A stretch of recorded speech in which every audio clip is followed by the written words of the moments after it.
मंगलम भगवान वीरो मंगलम गौतम कवि मंगलम कुंद कुंदात्यो जैन धर्मोस्त मंगलम सर्व मंगलम मांगल्यम सर्व कल्याण कारणकम प्रधानम सर्व धर्माणाम जैनम जयत शासनम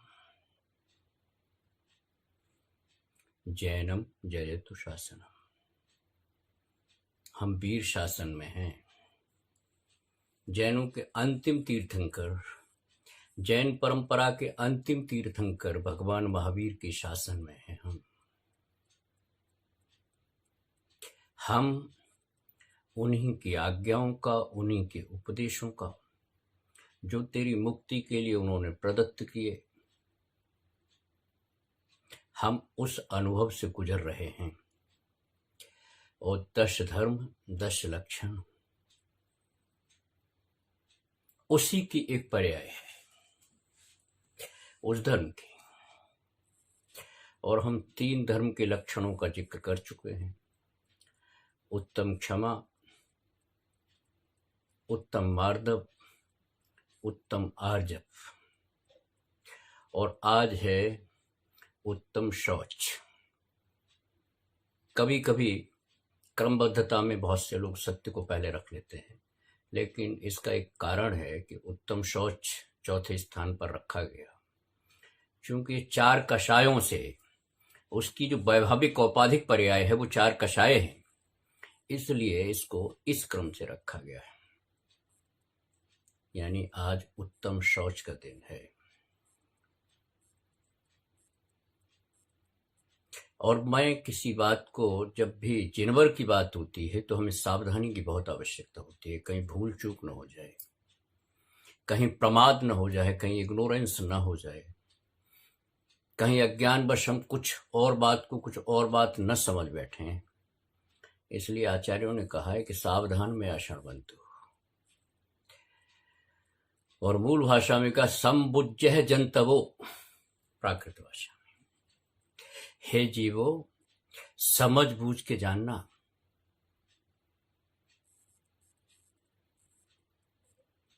जानने की प्रक्रिया है, सावधानी से जानना। कहीं कुछ ऐसा हो जाए कि आपके पूर्वाग्रहों की वजह से या दुराग्रहों की वजह से या आपकी कषाय के वशीभूतों के जिनवर के किसी पचन में आरोप लग जाए। इससे पहले आपको ये निवेदन भी है और आचार्य का आदेश भी है, संबुज्य जंतवो, भूल हो जाती है। तो विषय पर आते हैं कि उत्तम शौच क्या है। शौच, और वो भी उत्तम शौच क्या है।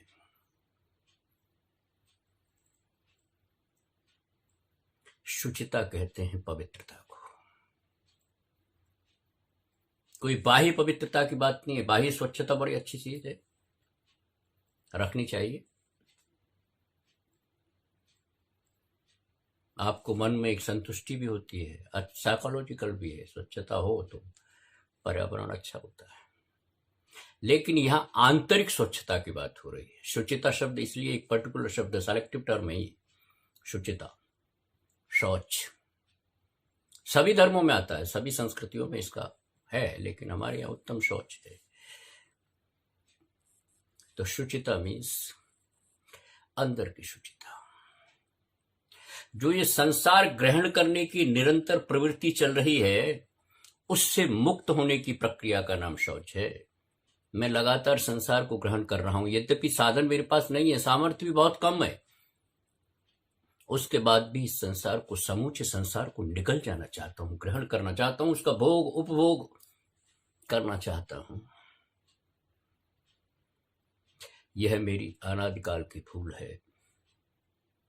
और उत्तम शौच पर चर्चा सिर्फ इसलिए है कि तेरी अनादिकाल की भूल है, इसको सुधारना है या इसको मिटाना है।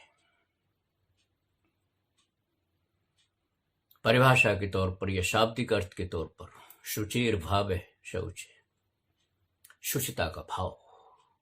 अवलंबन क्या है?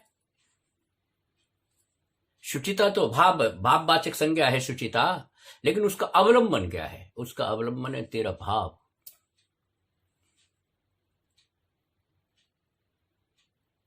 और समुचित भाव, सम्यक भाव,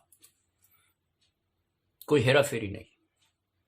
ऐसे भाव से जब तू पवित्रता को ग्रहण करता है, अपने स्वभाव को ग्रहण करता है, तो तू उत्तम शौच धर्म का पालन करता है, ऐसा चिन्वर कहते हैं। बहुत सी बातें की जा सकती हैं।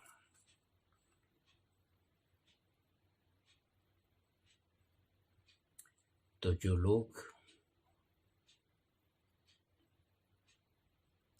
समूचे संसार में जो कुछ ग्रहणीय नहीं है उसको भी ग्रहण करते हैं, उसको भी पूरा अपना प्रयास, उपक्रम, उत्साह उसमें लगाते हैं, तो जिनवर ने कहा कि तू इतनी ही शक्ति, इतनी ही ऊर्जा अपने स्वभाव में लगाएगा, और भावों में जो गड़बड़ी होती है निरंतर, जिसको विभाव कहते हैं, परभाव कहते हैं, जिसका तेरा दूर पास का कोई संबंध नहीं है, उस भाव में भाव लगाएगा। देखिए 47 शक्तियां हमारे यहां, अमृतचंद्र जो समय सार में जिन्होंने टीका की है, तो उन्होंने 47 शक्तियों को जिक्र किया है। उसमें बड़ी विचित्र बात है और बड़ा मुश्किल में समझ में आएगा आपके। उसमें भाव भी है और भाव भी है और अभाव भी है और अभाव भी है।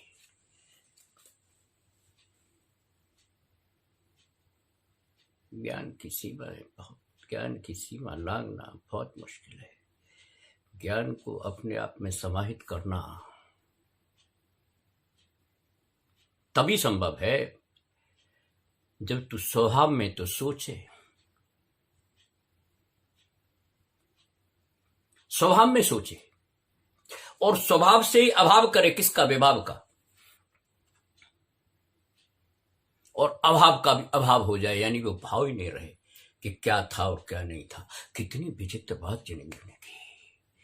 नहीं तो कह सकते थे परभाव है, विभाव है, इसको त्याग ना, ऐसा नहीं है। जब तक ये भावना रहेगी, जब तक ये भाव रहेगा कि मैं विभाव का त्याग कर रहा हूं या विभाव मैंने त्याग दिया, तब तक विभाव की मौजूदगी है। विश्लेषण है, बड़ा विचित्र विश्लेषण है जिनवर ने कहा, अनुभव से कहा और समझ में भी आता है। और समझ में ना आए इसका भी निदान हुआ है, इसका भी निदान है। जब आपकी समझ ये कहने लगे कि मैं ना समझ हूं, मैं नहीं समझ पा रहा, ये क्यों कह रहे हैं आप? ये भी समझ का ही उपहार है, समझ की ही भेंट है। समझ ने ही तुझे समझाने का प्रयास किया है कि तू ना समझे, अभी नहीं समझ पा रहा, फिर उपाय क्या है? तो ये तो तय हो गया कि समझ तो है भाई। समझ नहीं तो कहा कि ना समझ हूं मैं नहीं समझ पा रहा। इसलिए तो जिनवर ने कहा कि सम्बुज्जह चंतवो, गणधरों ने लिखा, दिव्य ध्वनि अनुवादित किया या परिभाषित किया, या आपके सामने लाए उसको शब्दों के रूप में, व्यंजनों के रूप में।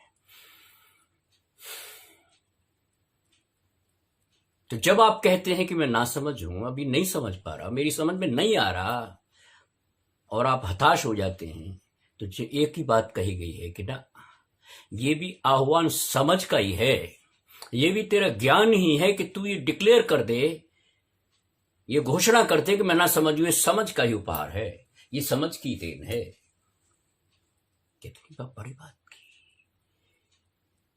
भाव से विभाव का अभाव करूंगा और अभाव का भी अभाव करूंगा, ये बात थोड़ी देर में समझ में आएगी, हो सकता है कि अभ्यास से समझ में आ जाए, लेकिन जिनवर ने कहीं कोई बात छोड़ी नहीं है।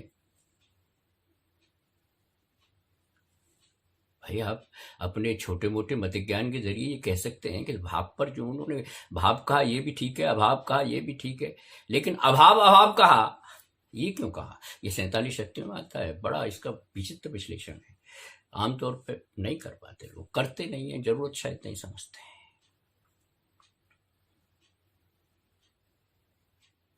तो मैं ना समझूं, मैं क्या करूं? आप समझाते रहो, मुश्किल हो रही है। तो जैन आचार्यों ने एक कृपा की, और कृपा इस मायने में नहीं की, उन्होंने और अनुभव का एक सार आपको दिया, शुद्ध दिव्य ध्वनि का सार किया। वहां एक शब्द है प्रत्यभिज्ञान।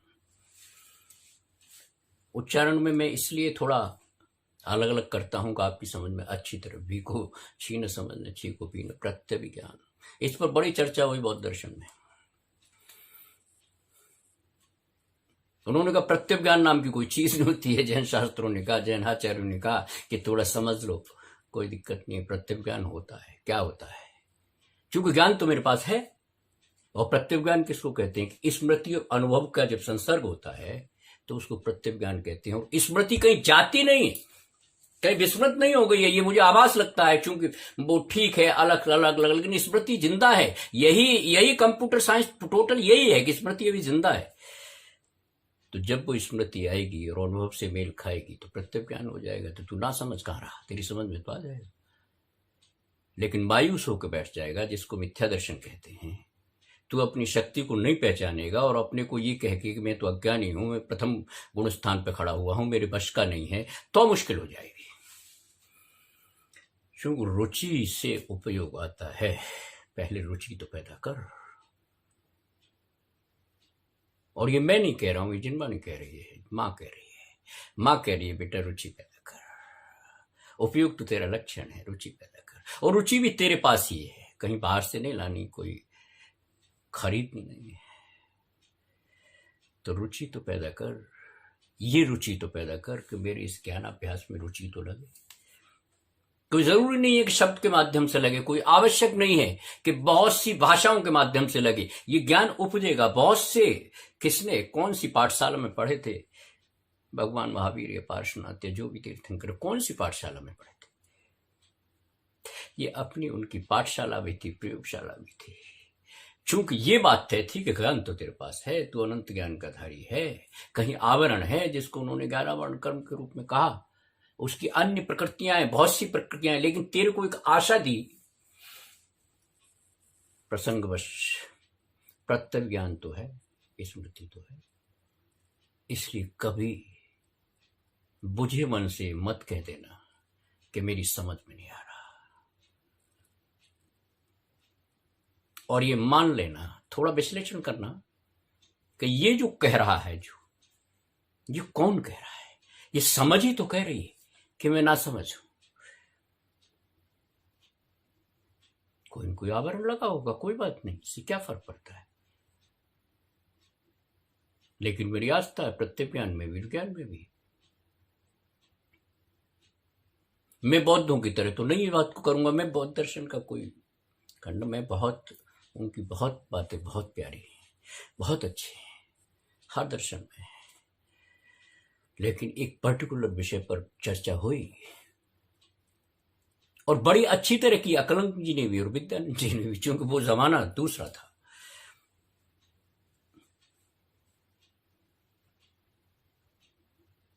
द्रव्य गुण पर्याय पर बड़ी चर्चा हुई, हमारे विद्वानों में हुई, आपस के विद्वानों में हुई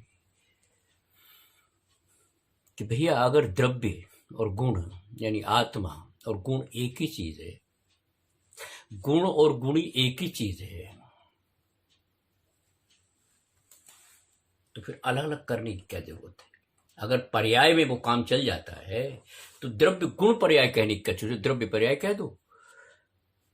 आजकल भी थोड़ा विवाद है, थोड़ा से, लेकिन वो आप तक ना आए अच्छी बात है। कोई भी ऐसा विवादित चीज आप तक ना आए तो वो अच्छी बात है, क्योंकि आप उसको जल्दी ग्रहण करेंगे और कुछ बात दूसरी करने लगेंगे, संशय करने लगेंगे। वो ना आए, लेकिन है। उन्होंने कहा द्रव्य गुण पर्याय में जब गुण गुणी एक ही है, यानी द्रव्य है, आत्मी है, तो फिर अलग से इसको गुण कहने की क्या जरूरत है? गुण गुणी है।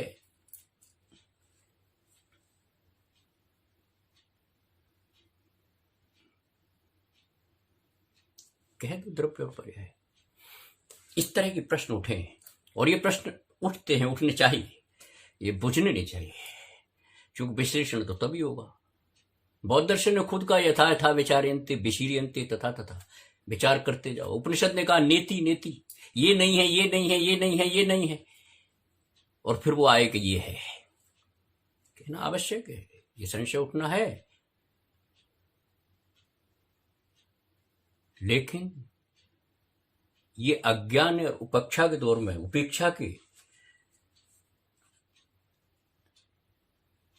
दायरे में आ जाए तो गलत है। सब बुझ है जंतबो हे जीवेश, हे जीवो समझ बूझ के जानो। इसलिए ये तेरी भ्रांति जो तू खत्म करके बड़े बड़े विषय हैं, ये मेरी समझ में नहीं आएगी। मैं कहता हूं प्रत्येक ज्ञान एक पर्टिकुलर शब्द दिया जैन फिलॉसफी ने, इसलिए समझ में तो तेरी आएगी, नाने का कोई सवाल नहीं। कम से कम मैं तो मायूस नहीं हूं, समझ में तो आएगी। दिक्कत क्या हो गई है,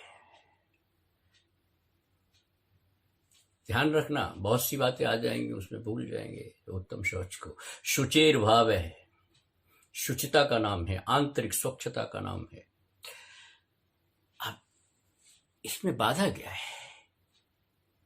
आप कह रहे हैं कि आत्मा का स्वभाव भी है, तेरा अपना स्वभाव है, तेरी निज की संपदा है, फिर बात क्या है? फिर वो स्थापित क्यों नहीं हो पाती, प्रकट क्यों नहीं हो पाती, जुड़ क्यों नहीं पाती? और जिस मंजिल पर मैं जाना चाहता हूं, पूरी जैन फिलॉसफी का तो एक ही मंतव्य है, मुक्ति। मैं इस संसार से जो मुक्ति पाना चाहता हूं, फिर क्या बात है, कौन सा अवरोध है? तो कहा कि विभाग पर्याय भी तो हैं, वो भी तो अपना काम करती हैं।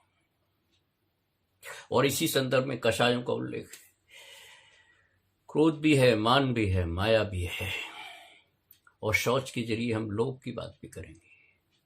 अभी मैंने कहा कि संसार को निरंतर तू ग्रहण करेगा तो शौच भाव आएगा कहां से? मतलब कहां से शौच भाव की बात तू आराधना कर पाएगा? ये लोभ है। और लोभ कषाय को इतना बलवान नहीं कहूंगा, क्योंकि आत्मा के आगे कर्मों की क्या औकात, लेकिन इतना जटिल मान लिया गया कि जैन दर्शन में 14 गुण स्थान है, यानी तेरी आत्मा की जो स्टेजेस हैं, जो अनादिकाल से तू बंधन में है, और उसमें क्या क्या कारण है, उसमें जिस तू गुण स्थान पे खड़ा हुआ है, यानी जिस स्टेज पे जो तैने जो पास कर लिया है, फेल हो गया है या कहीं नहीं कर पा रहा, उसको 14 गुण स्थानों में, इस क्रम को 14 गुण स्थानों में पाला है कि आत्मा समुन्नत कब होती है, केवल ज्ञान पर जाती है, और मिथ्यात्व गुण स्थान से लेकर, मिथ्या दर्शन से लेकर केवल ज्ञान तक 14 गुण स्थान है।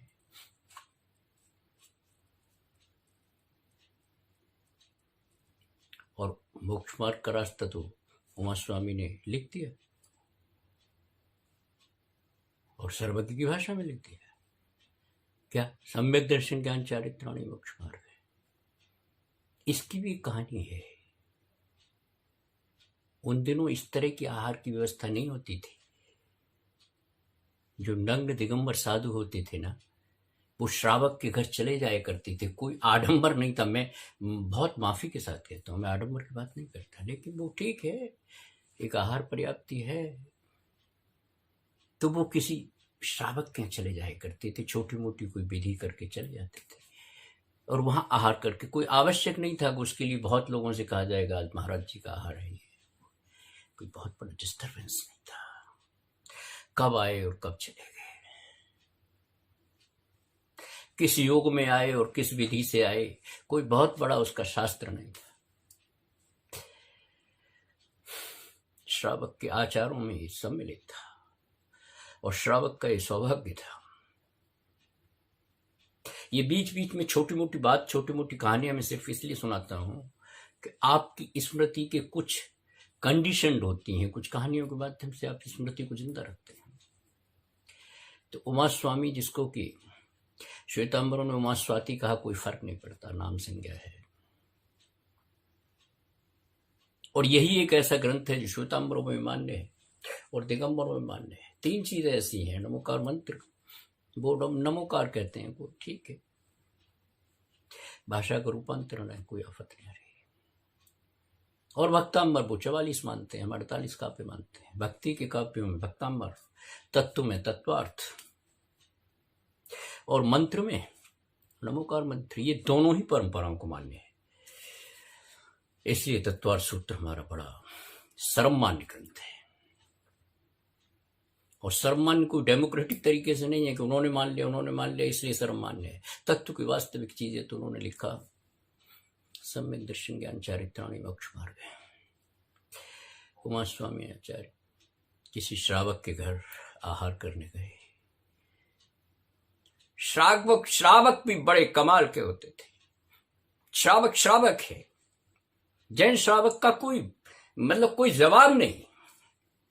आप कहते नहीं सभ्य नागरिक, वो है नागरिक। अगर संवैधानिक शब्द में वो नागरिक है, वो उन तमाम बातों का पालन करता है जो संविधान ने उसे दी है। और इसी तरह से मान ले किसी जैन संविधान ने कोई बात दी है तो जैन श्रावक उसका पालन करता है, लिखता पढ़ता भी है, स्वाध्याय भी उसका गुण है। तो ऐसे ही स्वाध्याय के यहाँ पहुंचे होंगे तो उसके कपाट पर उस वक्त लिखने के बहुत ज्यादा जरिए नहीं थे। ये जो आप आज फौरन पन्ना फाड़ देते हैं पन्ने, ये नहीं थे। बड़ी मुश्किल से लोग लिखते थे, बड़ा संघर्ष था, वो भी एक तपस्या थी, लेकिन लोगों की भावना थी।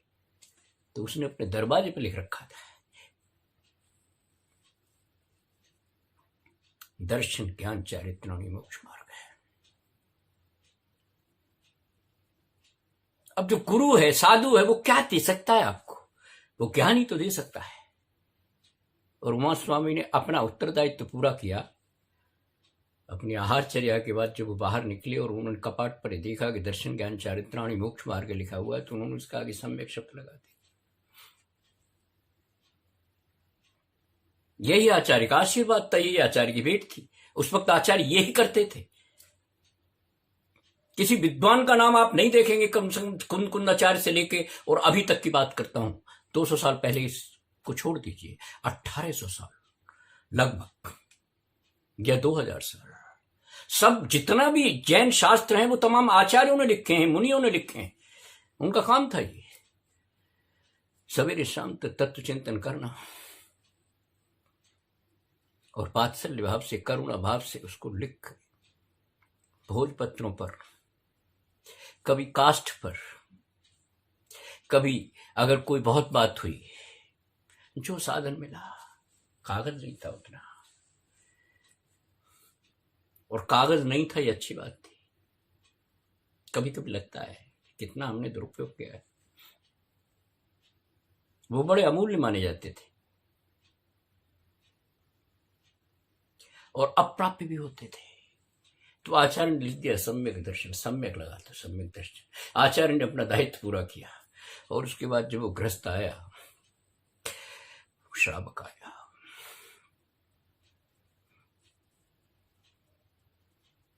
उसने देखा कपाट पर, उसने कहा आज तो कोई आचार्य नहीं आया।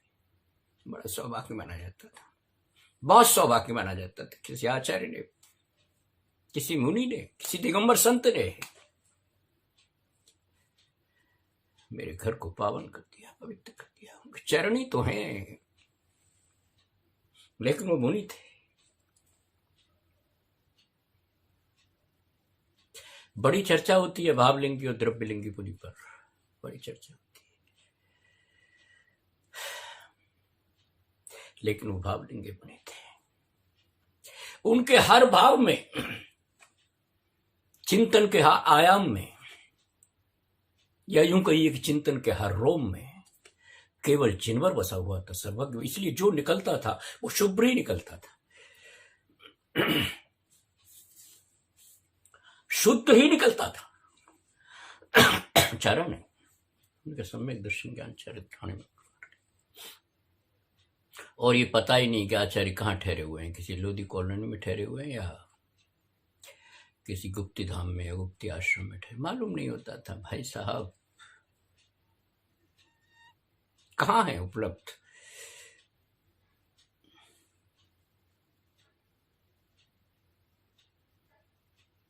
नहीं है, मेरा इतना भाग्य नहीं हो पाता। उन्होंने लिखा और वो ग्रस्त ढूंढता ढांढता गया जंगल में, मिले। उन्होंने कहा प्रभु गुरुवर कृतकृत्य हूं, अब मेरे पास तो कम से कम इतनी ताकत नहीं है कि मैं इस ग्रंथ को, जब आपने लिख ही दिया तो इसको पूरा भी करो, एक ग्रंथ लिखो इस पे, सम्यक दर्शन ज्ञान चारित्राणि मोक्ष मार्ग में। तो क्या है सम्यक दर्शन और क्या है सम्यक ज्ञान और क्या है मोक्ष और क्या है सम्यक चारित्र? आप मैं तो देख रहा हूं भरपूर चरित्र देखना। इस नग्न दिगंबर मुद्रा में पूरा चरित्र देख रहा हूं, इसलिए इस ग्रंथ को पूरा किया, वो ग्रंथ पूरा हुआ। कभी कभी मंशा नहीं होती, कुछ भी नहीं होता, लेकिन काम हो जाता है।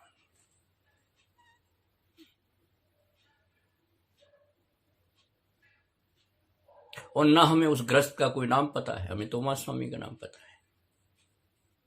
लेकिन अगर तुम्हें नाम पता लग जाए और उसका पता भी मालूम पड़ जाए तो क्या उसके पास जाके बात नहीं करेंगे और उससे कहेंगे कि मुझे भी बताना श्रवकाचार्य क्या होता है।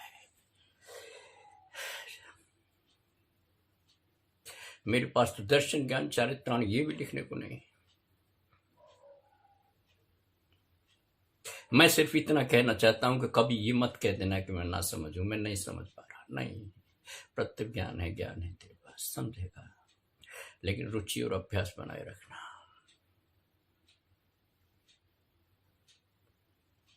देव शास्त्र गुरु में श्रद्धा रखना, लेकिन शर्त यही है कि सच्चा देव हो, सच्चा शास्त्र हो। आप तो मीमांसा पूरी लेती गई, आत्म परीक्षा लेती गई, आप की भी परीक्षा कर लेना, पूछ देख लेना उनका स्वरूप क्या है, तभी नमन करना, वरना बिना मिथ्यात्व के चक्कर में पड़ जाएगा, वरना तेरे पर आरोप लग जाएगा मिथ्यात्व का, बिना मिथ्यात्व का। चाहे जहां मत थोक लगा देना। इस मस्तक में बहुत बड़ी चीज है, दुनिया उतारती इस मस्तिष्क में है। कबीर ने लिखा ना कि 7 समद की मच करूं, लेखन सब बन रहा है, और धरती सब कागज करूं तो हर गुण लिखा न जाए। ये हर गुण लिखा नहीं जाता, ये सब मस्तिष्क में मौजूद है। ये वो मस्तिष्क है, वो मस्तक है जिसको किसी कुदेव या कुगुरु या कुशास्त्र के सामने मत झुका देना। बहुत बड़ी संपदा है तेरे पास, ऐसे मत झुका देना, अगर तू मानता है तो। और यत्र तत्र तुझे झुकाने की आदत पड़ गई है तो उसका तो कोई इलाज नहीं है। समझेगा, थोड़े दिनों बाद समझ जाएगा। अब 84 लाख योनियां पूरी ही भुगतनी है तो तू जान, लेकिन इतनी बात सच है और तार्किक है, प्रामाणिक है, अनुभवगम्य है कि इस मस्तिष्क में क्या क्या है। 7 समद की मच करूं, लेखन सब बन रहा है, धरती सब कागज करूं तो हर गुण लिखा न जाए। आत्मा का अनुवाद नहीं कर सकते आप, आत्मा के गुण लिख नहीं सकते आप, लिखना चाहें तो लिख नहीं सकते। मैं तो कई बार सोचता हूं कहां से आई इतने शास्त्र।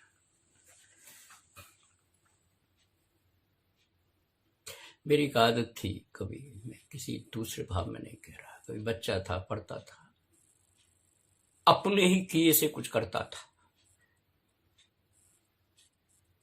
मैं ये नहीं कहता कि मैं संघर्षशील था, ये था वो था, बड़े संघर्ष रह के बड़ा, ऐसा नहीं है, कुछ नहीं है, साता साता चलती रहती है। इसका क्या वर्णन करना है, अपनी व्यथा की क्या कथा कहनी है, कुछ अच्छी बातें करते हैं, जिनवर की बात करते हैं। तो एक आदत थी। मैं ये बताना चाहता हूं कि हमने कितनी गलतियां की हैं, समाज ने कितनी गलतियां की, और समाज के कंधों पर जो जोर था, जो उत्तरदायित्व, जिन्होंने शपथ खाई थी, क्या किया उन लोगों ने। कभी कभी सोचता हूं, हो सकता है इसमें भावना कोई अलग रही हो, लेकिन कभी कभी सोचता हूं कि हुआ क्या है। मुझे एक मुस्लिम फकीर की कथा याद आती है, कभी पढ़ी थी मैंने, कहानी है। उस वक्त यातायात के इतने साधन नहीं थे, ज्यादातर लोग पैदल पैदल चलते थे, छोटी मोटी जगह जाना होता था, पैदल का अभ्यास था। तो उस फकीर को एक जिम्मेवारी थी कि वो आसपास के 10-20 गांव में जाके मोहम्मद की जो तालीम है, जो उनके पैगंबर का कहना, वो पढ़ाता था। ठीक, उसका काम था ये, उसको शायद अच्छा भी लगता होगा और इसके को काबिल हो, पात्र रहा होगा। तो उसने अपनी आत्मकथा में लिखा, जिसको मैं आत्मकथा का उर्दू का शब्द तो कुछ और है, आईने में लिखा अपने निज की, खुदी की। खैर, उसने लिखा कि मुझे जो कुछ भी मिला वो एक शराबी से मिला। कमाल है, शराब उस वक्त भी थी, नाम कुछ दूसरा रहा होगा। ये जो नशे के साधन है उस अनादिकाल से चले आ रहे हैं।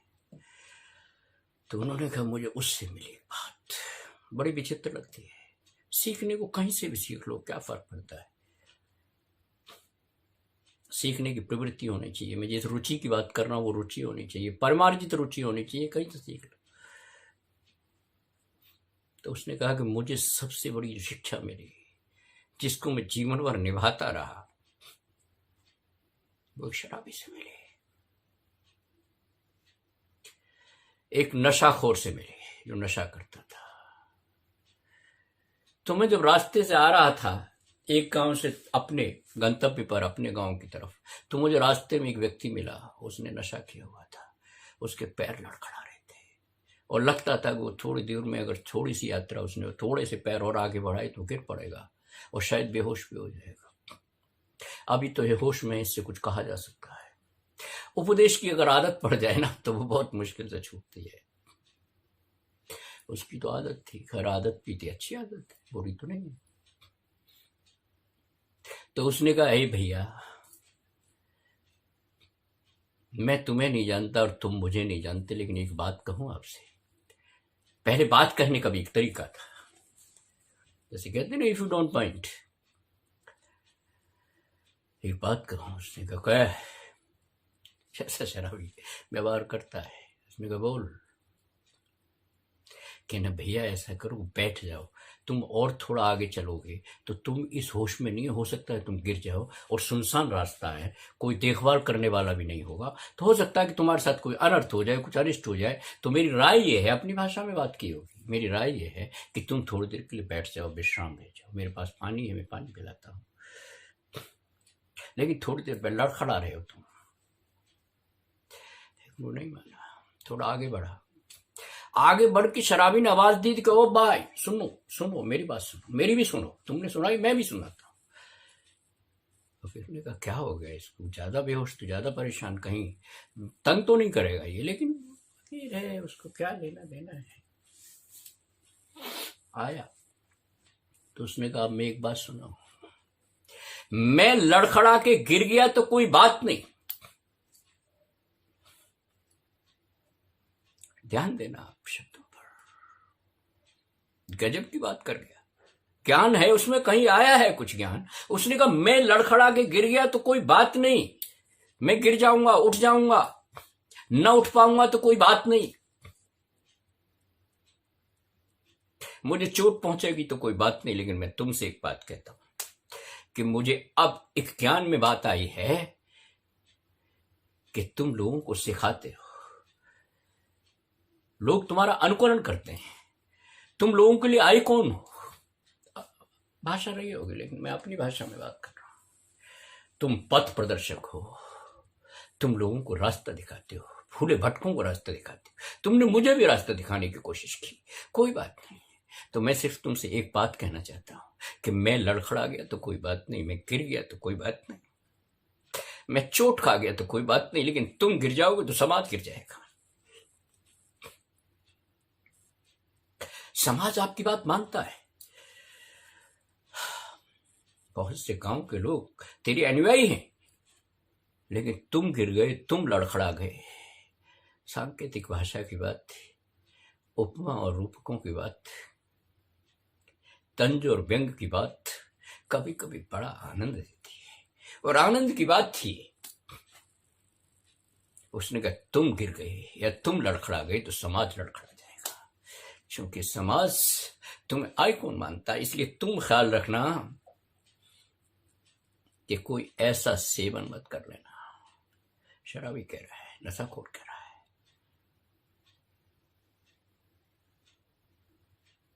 फकीर ने कहा, गजब की बात है। जब भी फकीर के दिमाग में कभी कोई भी विभाव पर्याय टकरा जाए और कभी अपनी जो उसकी वेशभूषा है और अपनी जो स्थिति है उससे अलग हो जाए, यानी स्वभाव से विनष्ट होने को लगे, तो फकीर उसकी याद करता था, उसकी बात याद करता था, तू लड़खड़ा गया तो मुश्किल हो जाएगा। समाज के लोगों ने कितना, शास्त्रों की बात कर रहा हूं, बड़ी अनुपम चीज थी, कैसे कैसे लिखे गए हैं। मैंने उमा स्वामी का जिक्र किया आपसे, कुंद आचार्य ने तो अपने जीवन में 93 साल की जिंदगी में 30 साल भोजन किया है, कैलकुलेशन लगाओ तो कितने 63 साल लिखते रहे। आप कहेंगे कितनी 1000 गाथाएं टोटल बैठती हैं, आप 5 परमागमों में देख लो तो कौन सी विशेष बात थी। लेकिन वो खाली लिखना नहीं था, वो कोई सुरेंद्र पाठक का उपन्यास नहीं था। ऐसा नहीं था कि चाहे कुछ लिख दिया, क्योंकि वो तो संकल्प ले लेते थे, कुछ गलत बात कह दूं तो जबान कट जाए, और कुछ जबान गलत बात लिख दूं तो हाथ कट जाए, ऐसा संकल्प होता था दिमाग में, बड़ी ईमानदारी से होता था। तो वो कैसे, बड़ी चिंतन के बाद, बड़े मनन के बाद तब एक चीज बनती थी जिसको शास्त्र कहते हैं, जिसको हम आगम कहते हैं। अरहंत की बात पर कोई खंडन ना आ जाए, अरहंत की बात पर कोई आरोप न हो जाए, यह आचार्य का दायित्व था। और जितने भी शास्त्र लिखे हैं, मुनियों ने लिखे हैं, आचार्यों ने लिखे हैं, प्रणाम करता हूं। इसीलिए तो देव शास्त्र गुरु की बात होती है।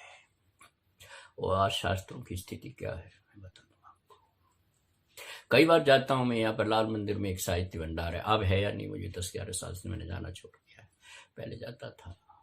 कोई किताब, कोई पुस्तक मुझे कभी नहीं मिली वहां से पुस्तक कोई, क्योंकि मैं तो पंचास्तिकाय की तलाश में हूं। मैं तो प्रवचन सार दर्शन देखूंगा, मैं तो रहन सार की बात करूंगा, प्रवचन सार की, नियम सार की या समय सार की। मुझे नहीं मिला।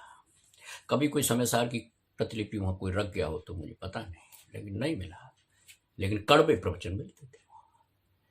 तो शास्त्र की कितनी अवज्ञा हुई है। देव मेरे पास है नहीं, विदय क्षेत्र में मैं हूं नहीं, घोरा घोर कर्म भूमि पर हूं मैं, और अब मैं देव शास्त्र गुरु की तलाश करूं तो करूं कहां। देव तो मेरे पास है नहीं, तो मैंने प्रतिमा में देव ढूंढ लिया, उसके गुणों को लेकर मैं आराधना कर रहा हूं। अच्छी बात है, क्योंकि ये बात तो तय है कि देव अनुपस्थित है, लेकिन शास्त्र तो अनुपस्थित है नहीं है, शास्त्र को तो होना चाहिए। अच्छे श्रावक के कर्तव्य में शास्त्र होना चाहिए ना, और वो शास्त्र होना चाहिए जो शास्त्र है, जो बड़े परिश्रम से, मेहनत से और बड़ी ईमानदारी से लिखा गया है, उसी को तो शास्त्र कहेंगे, उसी को तो आगम कहेंगे। अरहंत की भाषा किसको कहेंगे? गौतम गणधर ने जो कुछ लिखा, जो कुछ कहा, सॉरी, जो स्मृति शास्त्र में हमारे यहाँ स्मृति में स्मृत रहा, याद रहा या संग्रहित रहा, तो वो तो होना चाहिए ना, वही तो आगम है। अब कड़वे प्रवचन तो नहीं आगम हो सकते, नहीं हो सकते। अरे सास बहू की बातें और जलेबी की बातें कहीं कड़वे प्रवचन हो सकते हैं क्या? वो ठीक है, बिक्री का एक केंद्र हो सकता है, और भी बहुत सी चीजें मिल जाएंगी। उनका व्यक्तित्व, उनका कृतित्व, और किसी भले आदमी का नहीं, न जाने किस किस का। बड़ी अवहेलना की हमने शास्त्रों की। तो कहां से शुचिता का भाव पैदा होगा? कभी कभी मुझे भूख लगे, अगर भूख लगे ज्ञान की या अपनी जिज्ञासा की, कहाँ जाऊं? तो मैं सुना रहा था कि मेरी एक आदत थी बचपन में, बहुत एक आदत थी, या यूं कह लीजिए कुछ ऐसा लगता था कि शायद मैं कुछ पुण्य का काम करने जा रहा हूं। ऐसा हो सकता है, आज मुझे नहीं सोच पाता इस बात को। तो इसी दरियागंज दिल्ली में एक कबाड़ी बाजार लगता था, जहाँ बहुत सी पुरानी चीजें मिलती थी। तो मेरी एक आदत थी कि मैं दिल्ली गेट से लेके और सुभाष पार्क, जिसको एडवर्ड पार्क कहते थे उस जमाने में, जाता था, और जहाँ पुस्तकें बिकती थी पुरानी, उन पुस्तकों पर गौर करता था। और मैं किसी ज्ञान के भाव से नहीं जाता था, लेकिन जिस पर मुझे महावीर का या तीर्थंकर का या भगवान का कोई चित्र मिल जाता था या णमोकार मंत्र लिखा हुआ मिल जाता था, तो मैं ये समझता था कि सड़क पर नहीं होना चाहिए। तो मैं उसको अपने छोटे मोटे पैसे से खरीद लाता था। उस वक्त क्या था कि बड़ी अल्लड़ जिंदगी थी, छोटे मोटे पैसे हम इधर से ट्यूशन इधर उधर कर आके कर लेते थे, लेकिन बड़ा मजा आता था। और बताऊँ आपको, 3000 किताबें इकट्ठी की मेरे पास आज भी। तो शास्त्र, और शास्त्र आज मालूम पड़ा है वो शास्त्र है। तब तो ये था कि भाई केवल एक ही प्रतीक था कि भाई नमोकार मंत्र,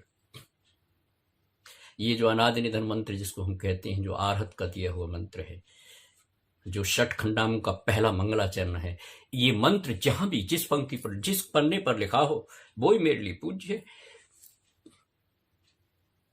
और देव का चित्र कहीं मिल जाए, चित्र है, मैं देव को तो मैंने कभी देखा होगा, स्मृति में रहा होगा, इसलिए मैं प्रत्येक ज्ञान की चर्चा कर रहा हूँ, इसलिए वो मुझे याद भी रहा होगा, हो सकता है। तो कहीं देव की अगर चित्र मिल जाए और कहीं वो कबाड़ी बाजार में पड़ा हो तो मैं उसको खरीदूंगा।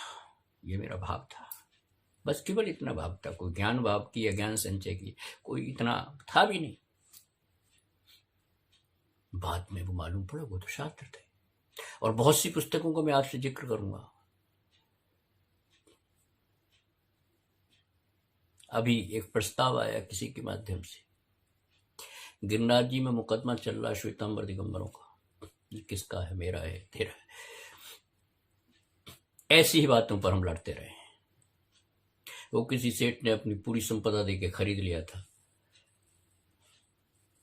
ऐसा आता है। जूनागढ़ के नवाब से सौराष्ट्र में पड़ता है, उस पर ऐसी कुछ आता है।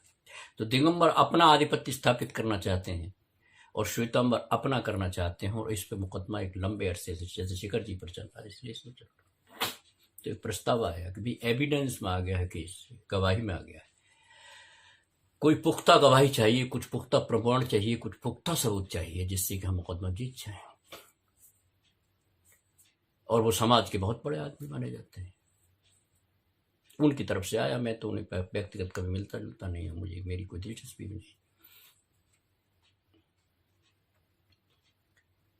कि कोई ऐसा विद्वान चाहिए जो पुरानी शास्त्रों से ये मालूम कर सके और या ये सबूत के रूप में पेश कर सके और वो सबूत स्वीकार कर लिया जाए तो हम जीत जाएंगे। मुझे जीत हार में तो कोई दिलचस्पी नहीं है। पहाड़ पे जीत भी जाओगे तो क्या परेशानी होगी, जीतना तो कुछ और है। तुम्हें तो वासनाएं जीतनी थी, तुम्हें विभाग पर्याय जीतनी थी, जो स्वभाव से विपरीत चीज है वो जीतनी थी। तू पहाड़ जीतना चाहता, जीत ले, कोई बात नहीं, क्या फर्क पड़ता है। दिगंबर विजयी हो जाएंगे, कोई पताका लहरा जाएगी, बड़ी अच्छी बात है। कषाय की भी विजय होती, कमाल है। कषाय भी विजय पताका फहराती है, बात उठती है।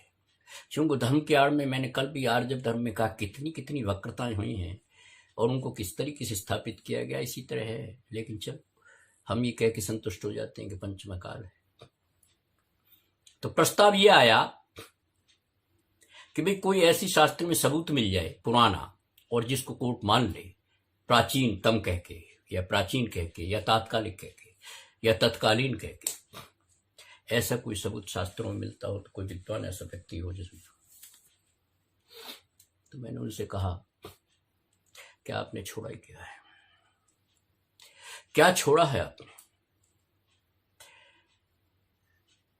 बातें सोच की करते करते, अपने स्वभाव की बात करते करते, क्यों मैं विवाह में फंसा हूं। मैं इन प्रसंगों की चर्चा सिर्फ इसलिए करना हूं कि नई पीढ़ी को नहीं मालूम कुछ भी, सच्ची बात है, नई पीढ़ी को नहीं मालूम। छोड़ा क्या है आपने। 1934 की मुझे एक किताब मिली थी, जिन किताबों की चर्चा कर रहे हूं वो अभिनंदन ग्रंथ था। किसका? आराम एक चंदाबाई, बड़ा गजब का काम किया उन्होंने महिलाओं के लिए। जब महिलाओं को कोई पूछता नहीं था और महिलाओं को घर की वस्तु माना जाता था, तब उन्होंने कहा कि नहीं, शिक्षा तेरा व्यवस्था, शिक्षा तेरा धर्म है और ये ज्ञान, ये शास्त्र, ये तेरा धर्म है। तब उन्होंने विधवा औरतों के लिए या उपेक्षित लेडीज के लिए या बच्चों के लिए उन्होंने आराम एक आश्रम खोला था। तो उनका मैं अभिनंदन ग्रंथ पढ़ रहा था। उस तरह उस समय के जो अभिनंदन ग्रंथ थे वो बड़े लाजवाब है। उसमें पूरा का पूरा एक पोर्शन, एक हिस्सा केवल जैन दर्शन पर हुआ करता था। मजा आता है भाई, किसने क्या लिखा है, उस वक्त कितने विद्वान थे और कितने काबिल लोग थे, इसमें कुछ सिहरन पैदा होती है। आज कहीं कुछ लगता नहीं है, इसलिए मैं कहता हूं बड़ी परिश्रम किया और बिना बात के किया उन्होंने। कोई उनको ये नहीं थी कि इसके पीछे ये लिखो और वो लिखो, उनके मंदिर की एक अभिलाषा थी है? एक हुए ना जुगल किशोर जी मुख्तार, आपको पता है मुख्तार किसे कहते हैं? मैं प्रसंगवश सब बातें इसलिए बताता हूं, लंबी बात हो जाती है। मुख्तार अंग्रेजी जो एजुकेशन सिस्टम था उसमें एक मुख्तार शब्द था। वो इसलिए था कि कोई भी आदमी अगर कोर्ट का संविधान संबंधी, विधान संबंधी कुछ उसका अभ्यास है और जो उसको प्रोसीजर कोर्ट का अगर आता है तो उसको LLB लेने की डिग्री जरूरत नहीं थी, कोई बैरिस्टर बनने की जरूरत नहीं थी। तो उसको मुख्तार की उपाधि दी जाती है, तुम्हें कोर्ट में जाने का राइट है, आप अपनी बात पेश कर सकते हो अपने वकील की तरफ से, आप अपनी तरफ से, उसको मुख्तार कहते थे।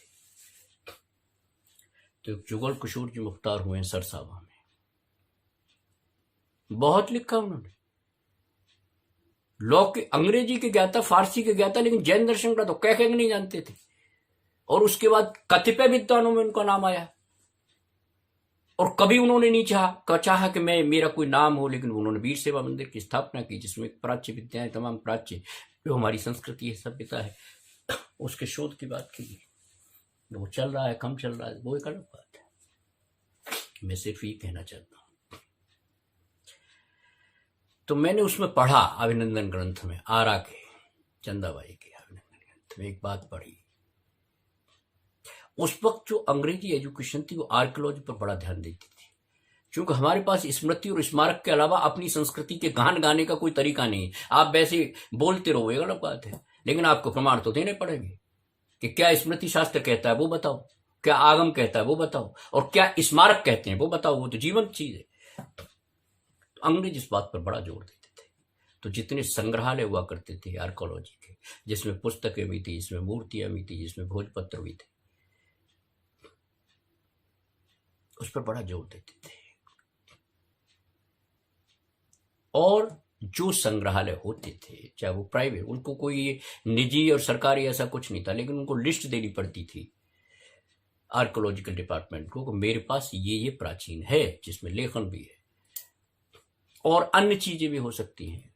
वो उस समय की कलम भी हो सकती है, उस वक्त स्याही भी हो सकती है, उस वक्त के भोजपत्र भी हो सकते हैं, या लिखने के जो भी तौर तरीके थे वो हो सकते हैं, भाषा हो सकती है, और सबसे बड़ी बात तो मूर्ति भी थी।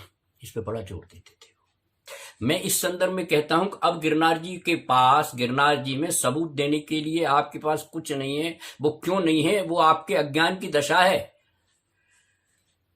मेरे को कोई आपकी हार जीत पर विश्वास नहीं है कि हारेंगे जीतेंगे, ये कोई शब्द निरर्थक है, बेकार के हैं। जितेंद्र की बात है या तो जैनिज की बात है। जो जीतना है वो जीतना, ये तो बहुत लोगों ने जीता और बहुत लोग हारे, क्या फर्क पड़ता है? क्या फर्क पड़ता है? मैंने तो कल भी कहा था कि दिगंबर के अगर पैर पड़ गए, निर्ग्रंथ के पैर पड़ गए, वो तीर्थ है मेरे लिए, कहीं ढूंढ ले मिल जाएंगे, क्या फर्क पड़ता है? तो मैंने उनसे कहा कि भैया तुमने छोड़ा ही क्या है? तो मैं उसमें पढ़ रहा था उस अभिनंदन ग्रंथ में कि एक अंग्रेज विद्वान को किसी विषय विशेष पर एक रेफरेंस चाहिए था कि भाई कि उसने क्या लिखा है। जैसे अभी एक विद्वान ने लिखा है, अंग्रेजी विद्वान ने अर्ध कथानक में जिक्र किया बनारसी दास जी का, जिन्होंने समयसार की नाटक लिखा है, समयसार नाटक लिखा है। बड़ी खुशी होती है कि कमाल है यार,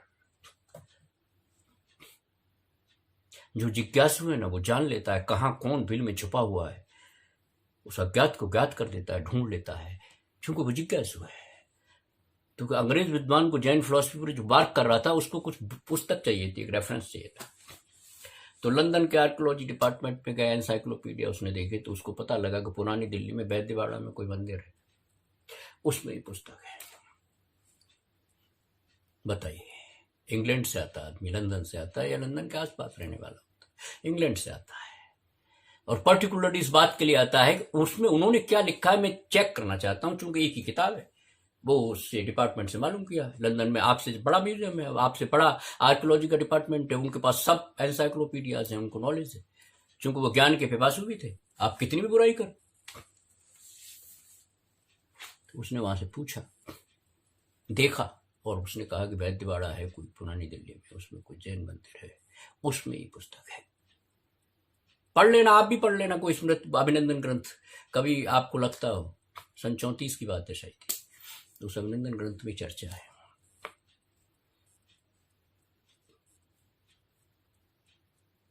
तो उन्होंने कहा कि भी चला जाए, आए दिल्ली, पासपोर्ट पर जो भी रहा होगा, जो व्यवस्था है, और आगे पुरानी दिल्ली आ गई, और पुरानी दिल्ली हम बैद्यवाड़ा भी ढूंढ लिया, वो मंदिर भी ढूंढ लिया। अब उन्होंने कहा भाई इसकी लाइब्रेरी कहाँ है, या इसमें पुस्तक की संग्रह था वो कहाँ है? अब जो आज का मैनेजमेंट होता है उसे तो आप जानते ही हो, वीर सेवा दल लगा लेगा, कुछ नहीं जानता वीर के बारे में, वीर की सेवा करेगा ये। आज के मैनेजमेंट की हालत तो ये है, क्योंकि वो हाथ उठा के बनते हैं, 10 लड़के हो अल्लाह कर देंगे, बेझंडावाद खड़ा कर देंगे, जीत जाएंगे, और बस वो एक व्यवस्था तो है ही, व्यवस्था का वो पालन भी करते हैं, क्योंकि सरकार उनसे मांगती है कि भैया बता तेरी संस्था ने क्या किया क्या नहीं किया। वो चोरी चंगोरी करते रहते हैं, अपने अहंकार का पोषण करते रहते हैं, लेकिन ज्ञान के नाम पर वो भी शून्य है, और ज्ञान की जो चीजें हैं उनको वो नष्ट करते हैं। इसके हजारों प्रमाण दे सकता हूं मैं, हजारों, और सच्ची बात बता रहा हूं। तो वैद्यवाड़े के मंदिर में पहुंचे, मैनेजमेंट से पूछा कि भाई मैं ऐसी ऐसी, मेरे पास प्रमाण है इस बात का कि आपके यहाँ पुस्तक इस तरह की है। अब मैनेजमेंट देखता है ऊपर से नीचे, बहुत पुराने लोगों से पूछा गया, और पुरानों में भी नाकाबिल न होते हुए ऐसा कुछ है नहीं। तो उन्होंने कहा वो उसमें दीमक लग गई थी और खराब हो रही थी, तो हमने तो उसको, उसकी अवज्ञा हो रही थी, अवमानना हो रही थी, उसकी सुरक्षा का कोई उपाय नहीं किया उन्होंने। लेकिन धर्म प्रभावना के ठेकेदार है वो, उन्होंने कहा कि उसकी तो अवमानना हो रही थी, अमूल्य पुस्तक थी भाई, लंदन से एक आदमी आया उसको पूछने के लिए, और आप कहता है कि वो तो अवमानना हो रही थी उन शास्त्रों की, इसलिए हम उन शास्त्रों को पानी में प्रवाहित कर दिया। कमाल है यार, कोई समझदार होता तो एक एक पन्ना डॉक्टर हीरालाल कौशल की तरह षटकंठागम को लाता, लेकिन ये मैनेजमेंट है, ये व्यवस्था है, सब अहंकार के चश्मे में अपने आप को सही साबित करते रहते हैं। इनकी भी एक जमात है, और विद्वान बोलते नहीं, जो वो आश्चर्य या है नहीं विद्वान। तो उसको बड़ी मायूसी हुई, उसने कहा मैंने तो इतनी रिसर्च करने के बाद इस विषय पर मैं आना चाहता था, क्योंकि वो बुद्धिज्म पर बहुत चर्चा होती है विश्व में, और बुद्धिज्म को अगर कहीं कहीं टोका है, अगर बुद्धिज्म के साथ ही कहा है कि तुम इस भूल को सुधार लो, तो केवल जैन फिलॉसफी ने कहा है। वो इस चक्कर में आया था।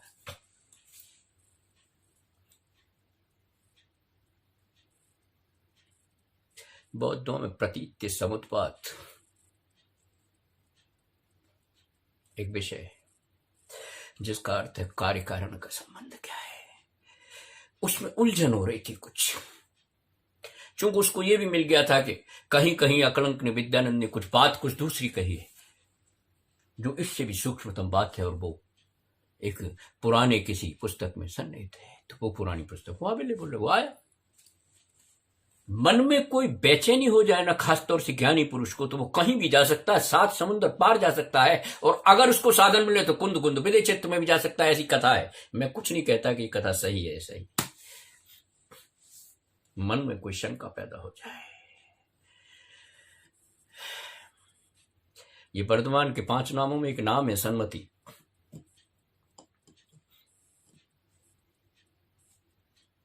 विद्याधर मुनि होते थे पहले, आकाश गमन करते थे, विमान रहा हो नहीं, लेकिन वो विद्याधर कहते थे। हो सकता है विद्या की वजह से उनको विद्याधर कहा हो।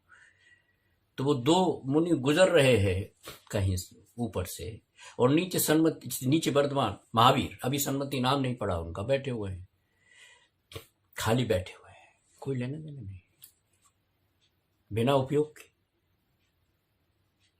बैठे हुए बस केवल। लेकिन पुण्यधारी जीव है, तीर्थंकर प्रकृति का जीव है।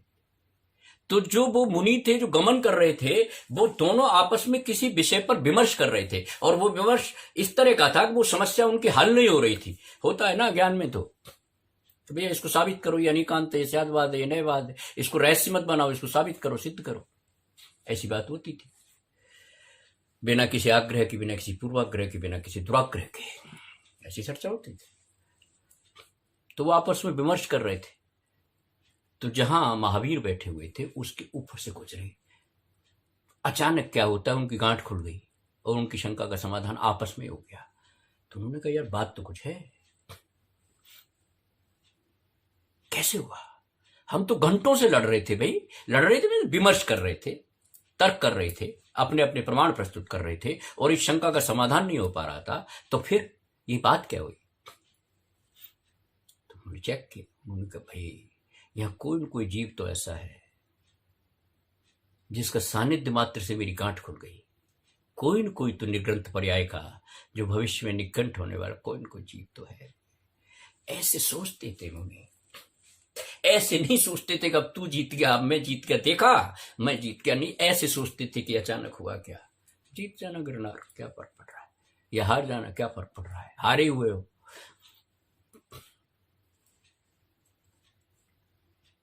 तो शास्त्र तो देव हम पे वैसे नहीं है, और शास्त्रों की हमने इतनी अवहेलना कर दी। दरियागंज में एक समंतबद्ध संस्कृत महाविद्यालय हुआ करता था। मैं 50 रुपए महीने पर, उस जमाने में बहुत होते थे, और मेरी पढ़ाई के लिए पर्याप्त थे, तो मैं वहाँ नौकरी करता था, छोटी मोटी बच्चे जैसे बच्चे करते हैं। तो वहाँ पंडित मथुरदास शास्त्री होते थे, बड़े विद्वान थे, अच्छे आदमी थे। बहुत से विद्वानों के साथ उसमें रहा संपर्क में, बड़े सरल लोग थे, कोई अभिमान नहीं था उन्हें, कोई उन्हें डिग्री पिग्री लिखने का शौक नहीं था, विद्वान थे, इसमें कोई शक नहीं है। संस्कृत बोल धारा प्रभा बोलते थे, प्राकृत पर उनका अच्छा। उसी जगह लाल बहादुर शास्त्री, जिन्होंने जैन दर्शन की चेयर बनाई लाल बहादुर शास्त्री विद्यापीठ में, जिसके बल पर लोग कहते हैं, भूल गए होंगे लोग, लेकिन वो चेयर बनाने का दायित्व केवल पंडित लाल बहादुर शास्त्री को है। ये मैं बता देता हूँ, उसकी बड़ी लंबी कहानी है, अभी नहीं बताऊंगा, लेकिन जानना चाहो तो बता दूंगा कि क्यों, जैसे कैसे मंडन मिश्र राजी हुए। मंडन मिश्र थे वहाँ, जिस जो अब वाइस चांसलर बने, अब है नहीं शायद मेरे ख्याल से। तो कैसे जैन दर्शन की स्थापना हुई या जैन दर्शन की चेयर बनी, वो पंडित लाल बहादुर शास्त्री थे। ये लोग समंतपुर संस्कृत महाविद्यालय से जुड़े हुए थे। तो पंडित मथुरदास जी ने मुझे कहा कि भाई तुम अपना छोटा मोटा गुजारा करने के लिए पढ़ाई पढ़ते हो, तुम खर्चे होते हैं, तुम यहाँ 50 रुपये महीने की नौकरी। उन्होंने मुझे पात्र समझा। तुम्हें करना क्या है कि ये म्यूजियम है, समंतपुर संस्कृत महाविद्यालय में एक म्यूजियम था, उस म्यूजियम को देखना है और उसके रिकॉर्ड बनाने हैं, कहाँ क्या है कैसे। अपनी भी बड़ी जिज्ञासा थी, अपन तो पुस्तकें खरीद रहा कबाड़ में। मैंने कहा मजा आ गया, 50 रुपये भी मिलेंगे, और भैया कुछ नहीं, घंटे पर शाम को लगता था संस्कृत महाविद्यालय, तो मुझे भी संस्कृत छोटी मोटी वहीं से आई। और उन्होंने कई इम्तिहानों में मुझे बिठाला, वो कभी इंदौर से होती थी, शास्त्री वास्त्री में कोई मतलब नहीं है, लेकिन बात बताता हूँ, इस बहाने पढ़ने को मिल जाता था। अब मैं बहुत दिनों बाद वहां गया तो वहां है ही नहीं, वो म्यूजियम ही नहीं है। अनुपम पुस्तकें थी उसमें, प्राकृत भाषा में भी थी और भाषाओं में भी, अपभ्रंश में भी थी, कुछ कुछ समझ में आ जाती थी, कभी कभी नहीं है। पूछो तो क्या गए, पता नहीं वो कहाँ गए होंगे, कहीं उसमें मूर्तियां भी थी, कुछ शास्त्र भी थे। तो मैं ये कहना चाहता हूं कि वो बड़ी कीमती चीज थी, लेकिन जो मैनेजमेंट है उसकी निगाहों में तो कूड़ा थे। तो जब रत्नों से कौवे उड़ाने लगे तू पत्थर समझ के, तो तेरी बुद्धि को साधु बात। हमने शास्त्रों की सुरक्षा भी नहीं की, देव हमारे पास थे नहीं, और शास्त्रों की सुरक्षा कर नहीं पाए, क्योंकि शास्त्रों की समझ ही नहीं थी हमारी। सब अपने अपने संप्रदाय में फंस गए। मैं ये कह रहा हूं, मैं ये कह रहा हूं, मैं निमित्त की बात करता हूं, मैं उपादान की बात करता हूं, मैं निश्चय की बात करता हूं, मैं व्यवहार की बात करता हूं।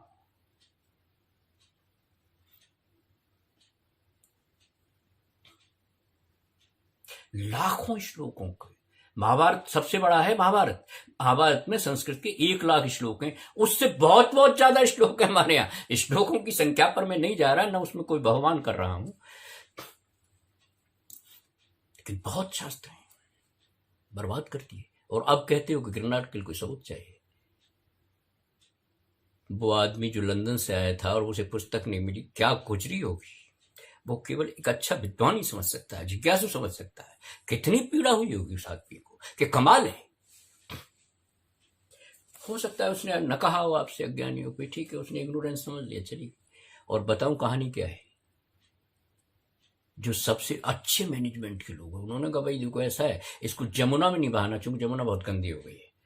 ये वो लोग हैं जो बड़े धार्मिक है भाई, और उनकी बड़ी चलती है, तुर्रा फेंकते रहते हैं, बड़े बड़े पगड़ियां बांध के बकवास करते रहते हैं तमाम समाज में, लेकिन वो माने जाते हैं। तो किसी ने राय दी कि ना, और उनकी राय बहुत कहना, क्या बात है, कितनी अच्छी बात कही, लाल बुझक्कड़ो,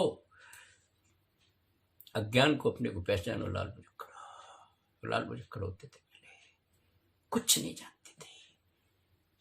वो शास्त्र की सुरक्षा की बात नहीं कर रहे, उनके पास कोई वैज्ञानिक साधन ऐसा उपलब्ध नहीं है, या कह नहीं रहे, या जान नहीं रहे, या समझने की कोशिश नहीं, वो उसको बहाने की बात कर रहे हैं। और बहाने में परिवारजन क्या कर रहे हैं, मेरा संशोधन लिख लीजिए प्रस्ताव में, जमुना में नहीं बहाएंगे हम, धार्मिक लोग हैं, अज्ञानी भी धार्मिक होता है। कमाल है। उनका जमुना में नहीं बहाएंगे तो कहाँ बहाएंगे भाई? तो उन्होंने कहा हम समुद्र में बहाएंगे। तो कहाँ समुद्र है? उन्हें ये भी नहीं पता कि समुद्र कहाँ कहाँ है, लेकिन उन्हें बम्बई पता है कि बम्बई में समुद्र है भाई, जुहू के किनारे कहीं। किसी फिल्म में देखा होगा, कभी गए हो। तो उन्होंने बड़ी व्यवस्था की उसकी, सेवों की पेटियां मंगाई भैया, खाली खाली की, उनमें भरा, उनको बड़े अच्छी तरीके से उनको नमस्कार किया, प्रणाम किया, बड़ा दुनिया भर का प्रपंच किया, और उन्होंने बांध के उसको कहाँ फेंक दिया? जाके गए, यात्री ट्रेन से गए होंगे, ट्रक में भरी होंगी, खुद उसमें 5 लोग चुने गए कि ये जाके बहाएंगे।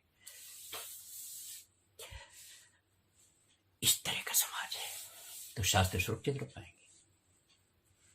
बेच लो कड़वे प्रवचन, अगर प्रवचन कड़वे होने लगे तो फिर मुश्किल है।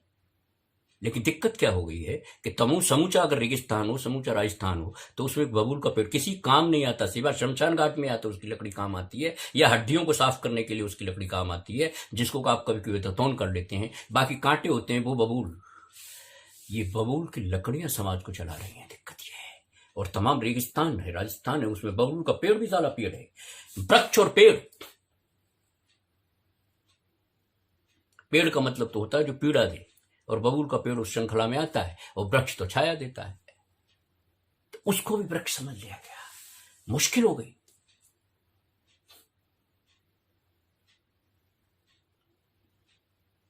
तो शास्त्रों की संरचना तो बहुत मुश्किल बात थी।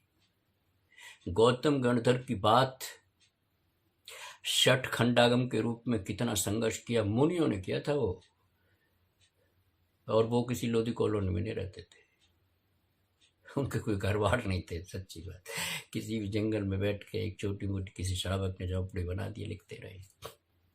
कलम भी किसी अनार की डंडी से या किसी से कलम बना ली, स्याही बना ली, मसी बना ली, किसी जैसे वो नील होता है ना, नील, इसका एक छोटे मोटे पौधे होते हैं, नील जिससे बनता है, इसका एक पौधा होता है, कहीं उसके बीजों को या उनको इकट्ठा करके जो भी एक सिस्टम रहा होगा, स्याही बना ली और लिखने लगे। कितना परिश्रम हुआ। आज तो फाउंटेन पेन है, फ्लुएंट चलता, फ्लेयर है, उस पर कितनी व्यवस्था रही होगी।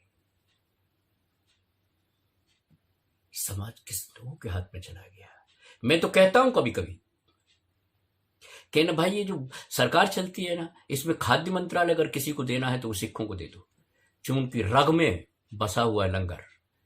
गुरु नानक ने सबसे बड़ा उपदेश दिया, भूखे का पेट नहीं रहना चाहिए, भूखा पेट नहीं रहना चाहिए, तो पूरा खाद्य मंत्रालय उनको दो, क्योंकि उनकी भावना धार्मिक जुड़ी हुई है उससे। वो जितना बेहतरीन काम कर सकते हैं उतना कोई नहीं कर सकता। तो आपने किसको पकड़ा दी समाज की बागडोर, और खासतौर से शास्त्रों की बात किसको पकड़ा दी? वो बुलाएंगे, वही भेंट देंगे, वही माला चढ़ाएंगे, जानते कुछ नहीं है, कुछ नहीं जानते। 40-40 साल से, 50-50 साल से अध्यक्ष मंत्री सब बने हुए हैं, और बड़ा उनको धर्म प्रभावक श्रावक शिरोमणि बड़ी संज्ञाएं दी जाती हैं, लेकिन होता क्या है, कुछ नहीं जानते। सच्ची बात है, कुछ नहीं, अपना भी दुरुपयोग कर रहे हैं, 14 हाट जानते हैं। तो शास्त्र किसकी बात है? और कभी कोई शास्त्र तुम्हें मिल भी जाए, ईमानदारी से सुन लेना, कोई गलत अर्थ मत लगाना। उसके बाद गुरु का नंबर आता है। देवशास्त्र गुरु तो हमारा उपासना का पहला चैप्टर है, पहला अध्याय है। देव को भी करेंगे, शास्त्र को भी करेंगे, गुरु को भी करेंगे, तो हमारे पास साधन ही है। और कहीं भूले भटके शास्त्र में कुछ ऐसा बात समझ में ना आए तो गुरु कहां से लाऊं, किससे शंका का समाधान करूं? फिर मेरे काम सिर्फ और सिर्फ प्रत्यक्ष ज्ञान आता है। इतनी बड़ी कहानी मैंने सिर्फ इसलिए कही कि कोई जरिया नहीं है। ज्ञान से ज्ञान में ज्ञान नहीं हो, कल्पनाओं का एकदम विलय हो। ये पंक्ति याद रखना, आपको ही समझनी पड़ेगी। अगर रुचि है तो समझ में आ जाएगा, कोई सवाल ही नहीं। अतिशयोक्ति की बात नहीं कर रहा। तो गिरनार जी की जो बात चल रही थी ना, मैं उसको पूरा कर देता हूं। झगड़ा है दिगंबर श्वेतांबरों का झगड़ा है, और कुछ शायद उसमें एक पार्टी वैदिक भी है, वैदिक संस्कृति, हिंदू जिसको कहते हैं, जो लोग हिंदू अपने आप को कहते हैं। इसी वैदिक संस्कृति में दत्तात्रेय हो गए। दत्तात्रेय जिसके ही मंदिर के नाम पर वहां कुछ पंडित बैठे रहते हैं, वो अपनी दुकानदारी करते रहते हैं। लेकिन आपने श्रीमद् भगवत गीता पढ़ी होगी या नहीं पढ़ी होगी तो सुनी होगी, लेकिन गीताएं कितनी हैं जानते हो आप? ये तो भगवत का गीत ही तो है। कितनी है वो? कोई कृष्ण वाली गीता ऐसा नहीं, गीताएं बहुत हैं। अष्टावक्र गीता जवाब नहीं है, कभी पढ़ना और हटा देना उसका कवर अष्टावक्र, ताकि आपके मन में कोई दूसरी बात, कभी मिथ्यात्व तो नहीं कर रहा मैं, कहीं किसी कुदेव किया उसके कुशास्त्र के ऊपर तो नहीं जा रहा, इसलिए हटा देना उसको कभी और पढ़ना अष्टावक्र गीता। आपको लगेगा कि कोई जैन मुनि ही लिख रहा है इसको।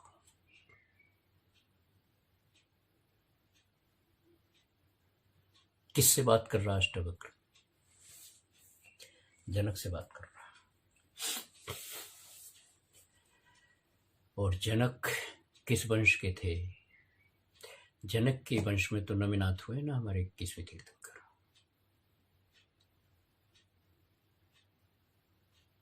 बड़ा फर्क पड़ता है डीएनए का। आप लाख को खून खून एक सा है, लाख को, लेकिन चिकित्सा विज्ञान ने साबित कर दिया कि नहीं, डीएनए कुछ और होता है और बहुत काल तक चलता है। तो ये जनक वही वंश है जिसमें नमिनाथ पैदा हुए, इसलिए वो अष्टावक्र गीता ही सुनेगा, ये उनका डीएनए। उससे पहले मेरा होगा। तो इस बात को समझ लो, मैं ऐसा क्यों कह रहा हूं कि दत्तात्रेय गीता भी है, पढ़ना आप दत्तात्रेय गीता। ये जो पहले परमहंस हुए हैं ना, परमहंस, नागा साधु वो परमहंस होते थे, कोई उन्हें कोई लेना देना नहीं था, जिसको अवधूत भी कहते थे। ये सब दिगंबर संप्रदाय के या श्रमण संस्कृति के ही तो लोग थे, थोड़ा इधर उधर हो गए, लेकिन बेसिक तो वो ही था, वो ही निवृत्ति प्रधान बात थी। तो दत्तात्रेय गीता को पढ़ना तो आपको समझ में आ गया कि दिगंबर ही तो थे।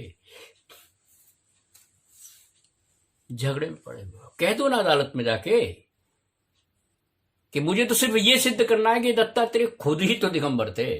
मैं सिद्ध कर सकता हूं, कर दो, आपके पास बहुत सी चीजें मिल जाएंगी। कम से कम एक अनुभूति तो, कम से कम एक ऊहापोह तो मच जाएगी कि ये क्या कह दिया। आप उसमें बड़े लोग तंग होंगे, लेकिन सच्चाई है। चूंकि किसी व्यक्ति की पहचान या किसी राष्ट्र की पहचान या किसी समाज की पहचान उसकी विचारधारा से तो होती है। उसका केंद्र बिंदु क्या है? विचार है, चिंतन है। तो सारा विचार तो श्रवण परंपरा का है। मैं किसी मोहवश नहीं कह रहा हूं और किसी द्रोहवश भी नहीं कह रहा हूं। ज्ञान के आलोक में देखना, एक बार पढ़, लेकिन नहीं पढ़ेगा तू जानता ही नहीं, और बड़े मुश्किल होगा आपके लिए कि दत्तात्रेय भी गीता है क्या? अरे भैया 28 गीताएं हैं। गीता का मतलब गीत भगवान के प्रति है। जैसे हम भगवान का गुणानुवाद करते हैं, लेकिन आपकी संकु इतनी दृष्टि, इतनी संक जैसे घोड़े के बांध देते हैं ना कि सिर्फ सामने देखेगा। सारे गुरुकुलों में जितने ऋषि कुल हैं, हमारे यहां जितने भी गुरुकुल हैं, जितने विद्याश्रम हमने बनाए, उनमें बहुत संकीर्ण बात पैदा की गई। भाई उन्होंने तो कहा ही था कि अगर संकीर्ण गली में कोई हाथी हो जाए और जैन मंदिर में छुपने का मौका मिले आपको, या जैन मंदिर में शरण लेने का मौका मिले, तो हाथी के नीचे कुचल जाना, लेकिन जैन मंदिर में मत घुसना। ये उन्होंने कहा था। बनारस की बड़ी संकीर्ण गलियां होती, ये बात कही, उन्होंने स्थापित की। लेकिन तुम भी यही बात कह रहे हो, तो फिर बात क्या रहेगी? मैं तो इतना संकीर्ण नहीं हूं, क्योंकि जैन तो कोई जाति है ही नहीं। तो किस शास्त्र की बात करूं मैं? ये समूचे शास्त्र बताइए आप। मैं तो कहता हूं कि मनुस्मृति में भी यही 10 धर्म है और गीता में भी इन पर प्रभाव पड़े हैं। इतिहास से समझ नहीं पाओगे, समझना चाहते नहीं तो मैं तो उस श्रमण संस्कृति के प्रति नतमस्तक हूं जिसने त्याग की और निवृत्ति की बात की और जिसने कहा कि संसार में कुछ है नहीं। तो मैं तो उस बात, संसार के बंधन से मुक्ति की बात करूंगा। और उस मुक्ति के संदर्भ में जितने आपकी छोटी मोटी बातें हैं उनको भी साफ करना चाहता हूँ। ये जो कांटे तुमने जो शल्य पाल रखी है ना, इसको भी साफ करने की बात करना चाहता हूँ। क्योंकि जैन तो ये कहता ही नहीं। वो कहते होंगे वसुधैव कुटुंबकम, मैं तो कहता ही नहीं वसुधैव कुटुंबकम। मुझे कहने की जरूरत ही नहीं है, मेरे लिए है ही ऐसा। मिट्टी में सब भूयेसु की बात करता हूं ना मैं तो। सारा भूलोक मेरा मित्र है, तो कहां फर्क पड़ता है। और मैं तो वो और ये भी नहीं कहना चाहता, मैं तो सिर्फ इतना कहना चाहता हूं कि आत्म स्वभाव में रमने की बात कर। ये जो कषाय व्यर्थ की पाल रखी है धर्म के नाम पर या प्रभावना के नाम पर, इससे कुछ होने वाला नहीं है, तो ठगा जाएगा। तो न तो इस वक्त मेरे पास देव है, उपलब्ध नहीं है, जैसे तैसे कोशिश करता हूं, न मेरे पास शास्त्र बचे। और मान लो कुछ शास्त्र बचे भी हैं तो उनमें अपनी अपनी लड़ाई है। ये कर्णानुयोग पर जोर दे रहे हैं, द्रव्यानुयोग पर जोर दे रहे हैं। बड़ी लड़ाई है भैया, बड़ा झगड़ा है। ऐसे बीच में से निकलना है, शांत रस में निकलना है, निगंठ भाव से निकलना है। करूं तो करूं क्या। तो फिर मैं गुरु के पास जाना चाहता हूं और गुरु भी उपलब्ध नहीं है। चले जाओ गुरु के पास, जिसको मानते हो आप। ईमानदारी से बताना, छटनी करके बताना कि आप अगर 1 घंटा बैठे, आधा घंटा बैठे, तो मैक्सिमम बात क्या हुई। तेरी बात हुई क्या? ना, बिल्कुल नहीं। इसलिए विषम काल है, जिसको कहते हैं ना पंचम काल कह देते हो ना आप इसे। आप कह भी देते हो पंचम काल में सम्यक दर्शन संभव नहीं है, मोक्ष संभव नहीं है। चलो ठीक है, आचारों से काम चला लो, कह देते हो कि ठीक है, अच्छी बात है। लेकिन ये है कि विषम काल है, लेकिन विषम काल में से न निकला जा सकता हो। और दूसरी तरफ ये भी कहता हो कि आत्मा में अनंत शक्ति है।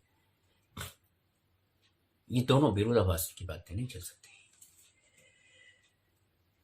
माननी तो मैं तो यही मानता हूं कि आत्मा में अनंत शक्ति है। अब वो काल वाल अपने हिसाब से चलता रहेगा। मैं तो स्वद्रव्य में हूं, स्वक्षेत्र में हूं, स्वकाल में हूं, स्वभाव में हूं, और तदनुसार बम में हो जाऊंगा। मुझे क्या फर्क पड़ेगा भाई। इतनी मार्गणाओं से गुजरा हूं ना। जैन दर्शन तो बहुत बहुत विचित्र और बड़ा बात है। उसमें तो एक एक छोटी से छोटी बात का विश्लेषण हुआ है। मार्गणाएं इतनी है 16 कारण भावना है। भावनाओं का पूजा भी दी जाती है, अर्घ भी आप लगाते हैं।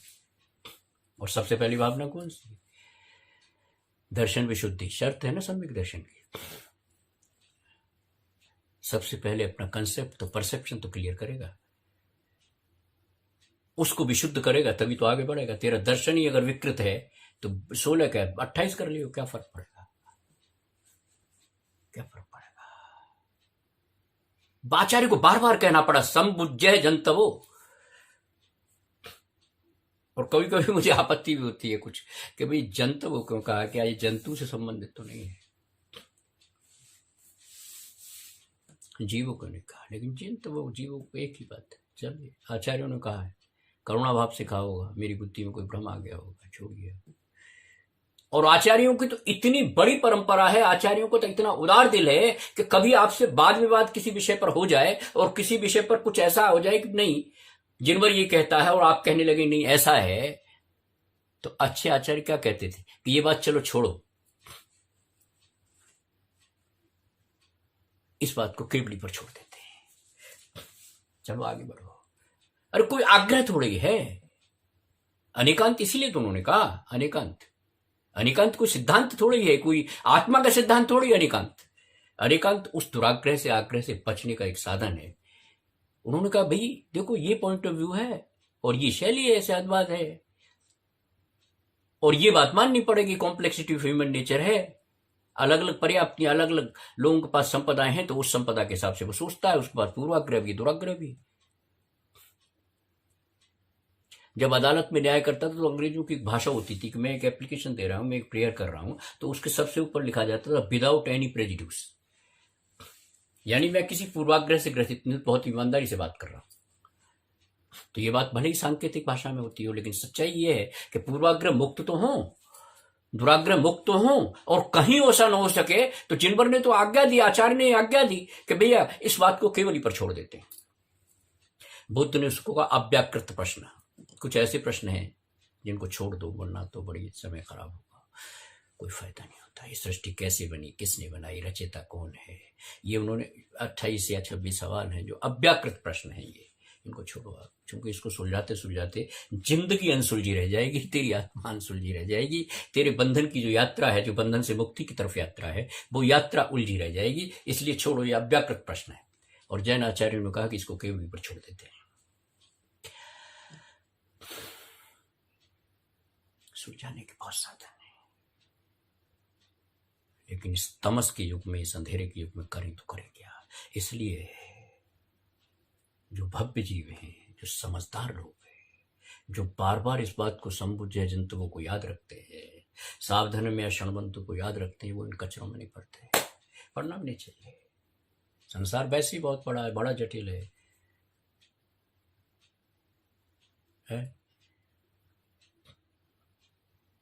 सब अहम के शिकार हैं। कोई क्रोध का शिकार है, कोई मायाचार का, हिपोक्रेसी का शिकार है, और कोई लोभ का शिकार है, जिसका चर्चा हम का अनुशुचेर भाव है। ऐसे में भावों को बड़ी, यही तपस्या है। इन विषम परिस्थितियों में, इस विषम युग में, इस विषम काल में अपने भावों में अगर शुचिता बनाए रखते हो,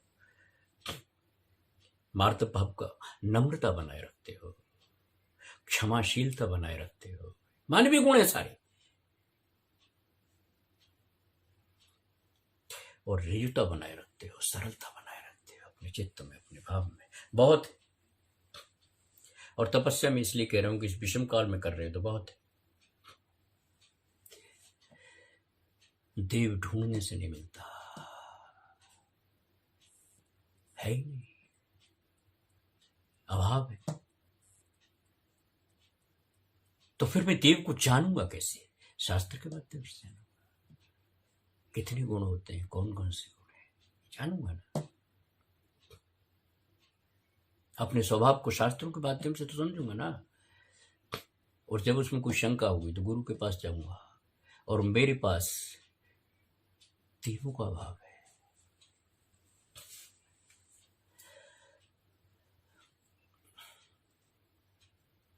तो ये तो शुक्र है कि 10 लक्षण के बहाने, 10 धर्मों के बहाने कुछ शास्त्र आपकी समझ में आ जाता है, या कुछ शास्त्र प्रस्तुत कर दिया जाता है।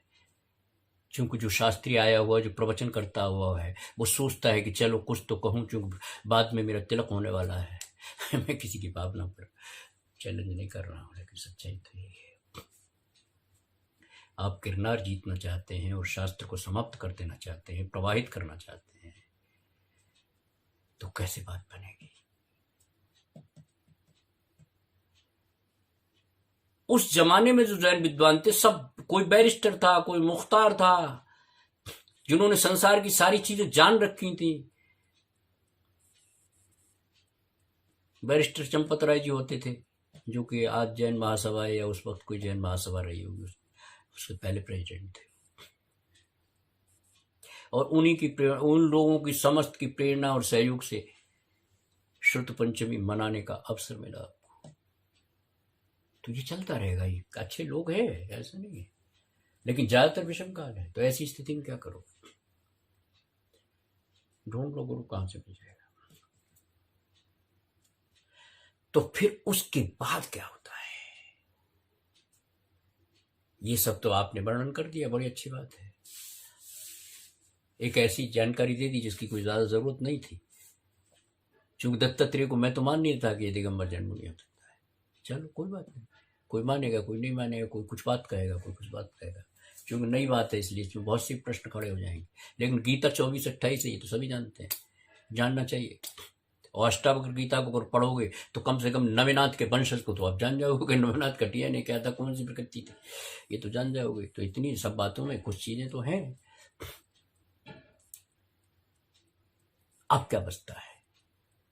अब तो केवल और केवल ये बचता है कि सब अशरण हैं, सबकी शरण में जाना बहुत मुश्किल हो रहा है। तो मैं अब निज की शरण में आऊं, इसके अलावा मेरे पास कोई चारा नहीं है। निज की शरण में आऊं, अपनी ही शरण में आऊं, और अपने ही आत्मा के स्वभाव को, अपने ही आत्मा के स्वभाव के जरिए, स्वभाव को जानना भी है और स्वभाव के जरिए जानना है, और आत्मा को आत्मा के माध्यम से ही जानना है। बहुत अच्छा बीज गणित है ये। बीज गणित में यही तो होता है कि पहले कल्पनाएं होती हैं, सपोजिशन होता है, मान्यताएं होती है, मान, और फिर उसके बाद सत्य निकल के आता है। ये बीज गणित है। तो पहले बीज डाल। तो अब मेरे पास कोई चारा नहीं है इस वक्त, मैं आपको बता दूं। अपने भावों को बचाने का कोई, बड़ी बड़ी बातें कोई भी कर ले, मैं भी कर लूंगा, आप भी कर लेंगे, कोई फर्क नहीं पड़ता। मेरे पास चारा नहीं है, मैं ऐसा मानता हूं। इसलिए अपने स्वभाव में 50 साल से एक संत चिल्लाता रहा कि भाई तू और केवल तू ही क्या एक स्वभावी है। और ये कर्ता कारण, ये 6 कारक छोड़ दे, कहीं कॉर्नर में बहस बढ़ जाएगी। हो सकता है तेरे पास सूचनाओं का संग्रह हो जाए, बहुत सी हो सकता है तू 60-70 किताबें लिख दे, लेकिन उसने एक बात कही, उन्होंने एक बात कही कि भैया पहली बात तो तू गायक स्वभाव का है, तू सब जान सकता है। दूसरी बात, शुद्ध पर्याय का कारण भी तू है। उनने कार्य कारण का झगड़ा ही खत्म कर दिया। उन्होंने कहा कारण शुद्ध पर्याय केवल तू है। हो सकता है कोई मतभेद, लेकिन मतभेद का कारण तो होना चाहिए ना कोई। अब यूं ही जबरदस्ती किसी पे आरोप लगाते रहो तो वो तो बहुत गलत बात है।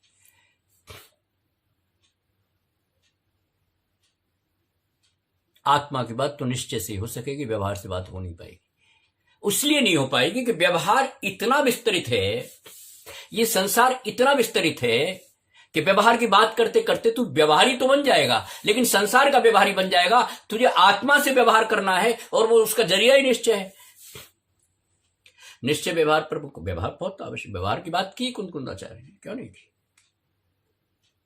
और उन्होंने इस संदर्भ में कही बड़ी बड़ी विचित्र बात की कुंदकुंदाचार्य। और कुंदकुंदाचार्य के मुंह से करुणा का जो धनी है, जो करुणा के वशीभूत होकर इतने ग्रंथ लिख के तमाम आपके श्रावकों के सम्मत ये कह रहा है कि भविष्य सुरक्षित रहे, जैन परंपरा सुरक्षित रहे, जिनवर की वाणी, ऐसा वो कहता है कि भैया म्लेच्छ से म्लेच्छ की भाषा में बात की जाएगी। कुंदकुंदाचार्य कह रहे हैं। मुझे बड़ा कभी कोई आश्चर्य होता था, लेकिन सही बात है। म्लेच्छ कोई उपेक्षित शब्द नहीं है। जिन आवरणों का आप जिक्र करते हो, कोई ज्ञानावर्णी है, दर्शनावर्णी है या मोहनीय है, उसी का तो है म्लेच्छ। म्लेच्छ का मतलब है जिसका अक्ष, जिसकी आंख पे मिलान आ गया हो, जो आवरण पड़ गया हो, उसको म्लेच्छ कहते हैं। तो उससे कैसे बात करोगे? उनका व्यवहार से तो बात करोगे। अनेक उदाहरण ऐसे दोगे जैसे कि राजा के दोगे, प्रजा के दोगे, सेना के दोगे। आते हैं प्रवचन सार में भी और उसमें भी ऐसे उदाहरण आते हैं। और कभी कभी मुझे लगता है कि ऐसे उदाहरण देने की जरूरत, उस वक्त व्यवस्था ऐसी थी, व्यवहार की व्यवस्था में आपको म्लेच्छ से बात करनी थी, यानी जिस पे आवरण पड़ा हुआ है, ऐसे श्रावक से बात करने जा रहे हैं और उनका मन ये है कि काम भोग बंधन की कथा तूने बहुत, तेरी अपनी कहानी सुनाने का मन है तो किस भाषा में सुनाऊं? तेरी अपनी कहानी में किस भाषा में सुनाऊं? क्योंकि मुझे अच्छी तरह पता है तू व्यवहार की भाषा ही जानता है, इसके अलावा कुछ जानता नहीं, तो क्या करेगा? लेकिन जो तू व्यवहार की भाषा में, जब तेरा कहीं कहीं स्थापन हो जाए, भाई पूजा में आह्वान, स्थापन और सन्निधिकरण 3 बातें हैं ना। तो आह्वान जो है वो तो व्यवहार की वस्तु है, चलिए उसको हम उस भाषा में बात कर लेंगे, लेकिन स्थापना और सन्निधिकरण तो तू निश्चित ही करेगा, ये बात तो पक्की। का झगड़ा भाई? तो उन्होंने कहा, उस करुणा के धनी ने कहा, और उनकी करुणा वो करुणा नहीं है कि देन लेने की करुणा थी। उनकी करुणा ये थी कि भैया संसार में बहुत दुख है। तो उन्होंने म्लेच्छ भाषा में कहा कि म्लेच्छ से म्लेच्छ की भाषा में बात करेंगे। और आज जो म्लेच्छ, मान लीजिए आप, कभी कोई अंग्रेजों के लिए कहता है, कभी कोई मुसलमानों के लिए कहता है, या आक्रांताओं के आत्ताइयों के लिए कहता है, लेकिन म्लेच्छ भाषा भी तो आवरण वाले जो लोग हैं, जिन पर बहुत बड़ा आवरण पड़ा हुआ है, वो म्लेच्छ है। और म्लेच्छ का कोई अर्थ कुंदकुंदाचार्य की भाषा में हो नहीं सकता। हम कभी भी नहीं कह सकते, आप कितने भी तर्क दे लो। तो ये कहा जा सकता है उन्हें व्यवहार की भाषा इस्तेमाल करनी चाहिए। जो बात किससे कर रहा है? किससे बात कर रहे हैं बताओ? उस आदमी से बात कर रहे हैं जो व्यवहार का आदि है, जो संसार का आदि है, उससे बात कर रहे हैं ना। किसी निर्ग्रंथ दिगंबर से तो बात नहीं कर रहे। तो जब फिर उन्होंने कहा कि भाई आत्मा की बात अगर तुझे लास्ट में करनी पड़ेगी तो निश्चय पे तो आना पड़ेगा। भाई 2 ही नए हैं ना, द्रव्य आर्थिक और पर्याय आर्थिक, जिनको आपने कहती है निश्चय है। तो नए में तो उन्होंने कुछ द्रव्यार्थिक पर्यार्थिक नए है, पर्याय है, द्रव्य गुण पर्याय है, पर्याय है, तो व्यवहार है। लेकिन इसका अर्थ ये नहीं है ना कि व्यवहार से तुम सारे काम समेट लोगे। करछी नहीं होती, करछी ये दाल से भी निकलती है, सब्जी से भी निकलती है और अन्य भोज्य पदार्थों से भी निकलती है, लेकिन कभी स्वाद ले सकती है क्या? कभी स्वाद ले सकती है? कितनी भी देगचियों से गुजर जाए, कितने भी बर्तनों से गुजर जाए, कभी स्वाद नहीं ले सकती।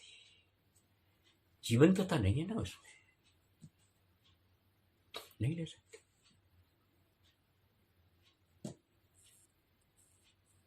लेकिन तू तो चेतन प्राणी है, तो शुद्ध बात की जा सकती है, उदाहरण देके नहीं छोड़ा जा सकता ना।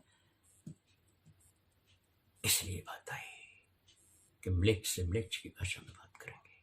कोशिश की, प्रयोग किया। अब आप एक झगड़ा लेके बैठ गए, अरे भाई तेरे पास जब अपादान है, तू स्वयं अपना कर्ता भोक्ता कत्ता विकत्ता कहा ना उन्होंने, अप्पा कत्ता विकत्ता कहा ना, कर्ता भी और भोक्ता भी है, ऐसा कहा ना। और समय सार की ही कई गाथाओं में बड़ी विवक्षाएं, कभी आपको लगेगा बड़ा विरोधाभास है, आत्मा राग द्वेष का करता है नहीं, कई गाथाओं में तो यह है, और कईयों में है कि नहीं है, कईयों में पुद्गल करता है, कईयों में कुछ अलग अलग बात है। ऐसी मन के संबंध में बात है, मन को किसी ने इंद्रिय माना, किसी ने नहीं माना, लेकिन इन बातों से क्या फर्क पड़ता है? मैं तो उस स्वभाव की बात करूंगा जिससे तू परिचित है। तू सारी जिंदगी क्रोध में नहीं रह सकता, सारे घंटे नहीं रह सकता, तो तेरे स्वभाव तो कुछ और है। मान में नहीं रह सकता, स्वभाव तो कुछ और है। बड़ी मोटा मोटी व्यवहार की भाषा में बात कर रहा हूं, तो ये तो बात है। अब स्वभाव की जब तू उन्मुख होगा, तब तो खाली एक ही नए से बात हो सकती है, क्योंकि जो आत्मा है वो तो आत्मा ही की भाषा जानती है, संसार की भाषा ही नहीं जानती। अब तू कोई व्यवहार की भाषा आत्मा से कर लो तो नहीं हो पाएगी ना। एक तरफ संसार से मुक्ति भी चाहता है और एक तरफ संसार के व्यवहार की भाषा भी चाहता है, ये कैसे हो सकता है? व्यवहार की भाषा में तुझे एक जगह लाके खड़ा कर देंगे, आह्वान लेकिन स्थापना भी कर देंगे, लेकिन सन्निधिकरण जब करेंगे तो निश्चय की भाषा होगी। तो पूजा की बात है ना, आह्वान में 3 चावल लेते हो, फिर स्थापना में होता कुछ नहीं है, सिर्फ शब्द शब्द होते हैं, लेकिन इनके बड़े मीनिंग है। पूजा से ही दर्शन पूरा निकल आएगा, कभी कर लेना, पूजा से पूरा दर्शन निकल आएगा। ये आह्वान क्या है, ये सम्यक दर्शन ज्ञान चारित्राणी क्या है? 3 चावल, और आपको ढूंढने से भी नहीं मिलते, सच्ची बात बता। आप चावल जब लेते हो आपको साबुत चावल नहीं मिलते, वो एक अलग बात है कि वहां से स्वाहा आया तो आपने, लेकिन नहीं मिलते। कभी देख लेना अपने व्यवहार की लाइफ में, जब तुम्हें चावल वहां पूजा में नहीं मिल पाते और आप उल्टे सीधे चावल चढ़ा देते हो। भाई कहा तो ये है परंपरा के नाम पर सही कि साबुत चावल चढ़ाना, अक्षत का बड़ा मतलब है। तो व्यवहार की भाषा में आह्वान किया जाएगा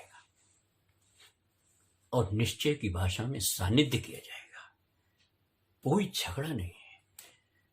लेकिन तू संसार की भाषा से मुक्त की आत्मा को समझाना चाहे, नहीं समझेगा। भक्तांबर में सारी बात कर दी, लेकिन उन्होंने लास्ट में समुपैत लक्ष्मी की, उन्होंने कहा उस लक्ष्मी की तलाश में हूं मैं, किसकी? मुक्ति की। सारी बातें बहुत सी आई। और भक्तांबर पे तो लोगों ने क्या किया है वो आप भी जानते हो कि 48 काव्यों पर 48 यंत्र बना दिए और तमाम लफ्फाजी है, शाब्दिक यंत्र बन गए साहब। वो आपका बुखार दूर कर देंगे, आपके सिर की पीड़ा खत्म कर देंगे। क्या बदतमीजी है, हुआ है। ऐसे में क्या करें? ऐसे में तो मेरे पास चारा मैं ही हूं और इसके अलावा कुछ चलेगा नहीं। कोई अशरण भावना इसलिए तो कहा जाती है, कोई शरण में नहीं है, किसी की शरण में जा ही नहीं सकता हूं। फिर मैं निज शरण में आऊंगा ना, और निज शरण में आऊंगा तो निज की ही बात करूंगा, और निज की बात करूंगा तो चारों भावों की रक्षा करूंगा, क्षमा भाव की भी, मार्दव भाव की भी, आर्जव भाव की भी, और शुचिता के भाव की भी। शौच पर बहुत चर्चा नहीं हो पाई है, कभी होगी, क्योंकि शौच का जो विभाव भाव है वो लोभ है। इस संसार के सभी पदार्थों को ग्रहण करने का जो भाव है वो लोभ है, वो विभाव है, इसलिए लोभ से। और बड़ी चलती फिरती भाषा में कहा लोभ पाप का बाप बखाना, ऐसा कहा उन्होंने। ठीक है, लोग पाप से तो हमारा कोई पाप और पुण्य से कोई हमारा लेना देना भी नहीं है, हम तो स्वभाव की बात कर रहे हैं। और कभी मत मानना कि लोभ बहुत बड़ा शत्रु है। अरे भाई ठीक है, संसार का एक पदार्थ है, कोई बात नहीं है। स्वभाव में आने के बाद तो सब किंचित लगता है, कुछ नहीं है। एक बार स्वभाव में आ जाओ। सिकंदर को फकीर कहता है भाई आगे निकल, मेरी लौ लगी हुई है। जब लौ लग जाए ना अपने आप से, निज से, तो सिकंदर को रास्ता नहीं मिलता कि ना तू जा यार। फकीर कहता है, और कहते हैं कि वो दिगंबर साधु थे और उनको वो साथ ले गया था, ऐसा कहते हैं, मुझे नहीं पता, लेकिन ले जाया जा सकता है। जो साधु, वो दिगंबर साधु ये बात कह सकता है।